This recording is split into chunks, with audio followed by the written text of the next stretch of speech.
O bolsonarismo é a expressão cabal da negação da política. É a antipolítica que coloniza as instituições do Estado.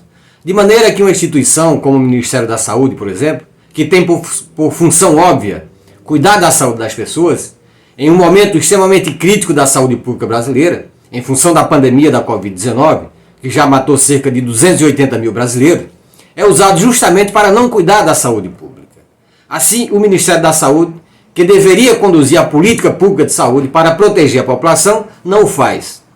Ao invés da distribuição de vacinas, o único remédio comprovado de combate à Covid, se distribui cloroquina, que não tem comprovação científica de que combata a pandemia.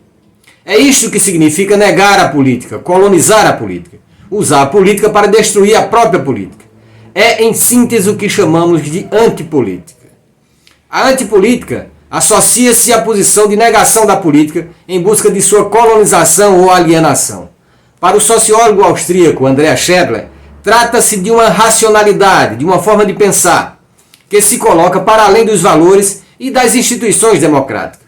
Em função disto, Schedler distingue 4 dimensões da antipolítica.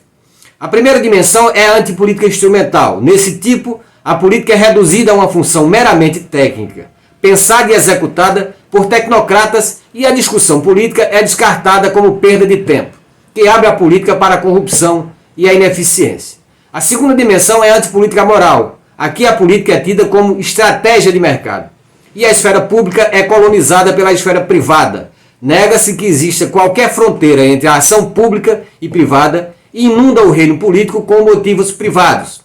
A terceira dimensão é a antipolítica moral. Nesta categoria, o debate sobre política deve ser substituído pelo debate sobre valores morais e culturais, rejeitando o raciocínio ético e ignorando a existência de dilemas morais. E, por fim, a antipolítica do espetáculo, quando a teatralização dramática deve se sobrepor à política, o virtual se sobrepõe ao real, o ator se sobrepõe ao legislador e os símbolos da vida familiar sobre as insígnias da vida pública. Assim, a antipolítica retrata a política como um espaço desterritorializado, como algo supérfluo e descartável. A antipolítica coloca em xeque os processos de representação do poder público e, consequentemente, da própria democracia liberal, compreendida pelas definições de regras, nem sempre consensuais, é verdade, mas são garantidas por lei dentro de um processo de representatividade da política institucional. Para o cientista político Leonardo Avritz, a antipolítica é a reação à ideia de que instituições e representantes eleitos devem discutir, negociar e processar respostas a temas em debates no país. A antipolítica constitui uma negação de atributos como a negociação ou a coalizão. Ela se estabelece no Brasil a partir da suposta luta anticorrupção. Neste sentido, sustentamos que o atual estágio da antipolítica no Brasil inicia-se com o dito combate à corrupção, tendo por ponto de partida a Ação Penal 470, conhecida por Mensalão do PT, a qual tramitou no Supremo Tribunal Federal entre os anos de 2006 a 2013, e pelas ações da Operação Lava Jato. A rigor, o lavajatismo nos anos de 2014 a 2018, a pretexto de combater a corrupção, criminalizou a política e os políticos, contribuindo para um sentimento antipolítico na sociedade brasileira. Desse modo, levou à implosão do sistema político, abrindo o vácuo que possibilitou a eleição de Bolsonaro em 2018. A antipolítica é uma das vias que sustenta o conservadorismo, que é um dos pilares do bolsonarismo. A movimentação de grupos religiosos, de políticos e de intelectuais ligados à extrema-direita em geral, e ao bolsonarismo em particular, expressa-se enquanto prática da ideologia do conservadorismo. No Brasil, o conservadorismo moral e religioso da extrema-direita bolsonarista sintetiza-se no combate ao que denominam de marxismo cultural. Segundo a professora aposentada da Universidade de São Paulo, Iná Camargo Costa, a ideologia do marxismo cultural entrou no cenário político brasileiro através do programa de campanha de Bolsonaro à presidência da República em 2018, constituindo-se, desde então, em um dos temas centrais do embate político, servindo de justificativa para as ações do bolsonarismo em seu combate ao feminismo, ao multiculturalismo, à questão racial, aos direitos LGBTQ+, e mesmo contra as questões ambientais. A professora Iná Camargo Costa situa o surgimento do marxismo cultural nos marcos da ascensão do nazismo nos anos da década de 1930. Contudo, o ressurgimento dessa designação ideológica data do início da década de 1990, nos Estados Unidos. Seus usuários são cristãos fundamentalistas, ultraconservadores, supremacistas. Enfim, a extrema-direita estadunidense, que nós vimos em ação no mês de janeiro de 2021, quando invadiram o Congresso Nacional dos Estados Unidos.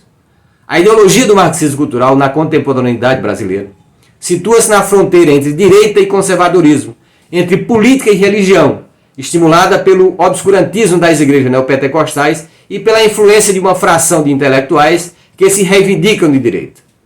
É no contexto do conservadorismo, a combater o que é considerado politicamente correto, ou seja, ideias, valores, práticas e posturas, no âmbito do chamado marxismo cultural, que a ideologia do bolsonarismo afirma-se constituindo retórica das direitas. Desse modo, antipolítica e conservadorismo estão organicamente articulados como um dos eixos fundantes do bolsonarismo. A lógica da colonização da política pelo bolsonarismo expressa-se pelo que a imprensa denomina de ala ideológica do governo, ainda que todo e qualquer governo seja ideológico. No caso do governo Bolsonaro, sua ideologia é a expressão do ultraneoliberalismo associado ao conservadorismo de extrema-direita. Contudo, o termo ala ideológica do governo Bolsonaro refere-se ao grupo de pessoas, em sua maioria ocupante cargos no governo federal, influenciado por Olavo de Carvalho e pela pastora neopentecostal Damares Alves. Essa ala do governo é responsável por fomentar a guerra cultural ideológica, que vai da negação da ciência ou do racismo na sociedade brasileira à suposta ideologia de gênero. Trata-se, de acordo com os estudiosos do bolsonarismo, Luiz Filgueiras e Graça Drunk, da guerra cultural, que caracteriza todos os tipos de fascismo, expressando a compreensão das forças políticas da extrema-direita ultraneoliberal na economia, autoritária politicamente e moralista nos costumes e na cultura.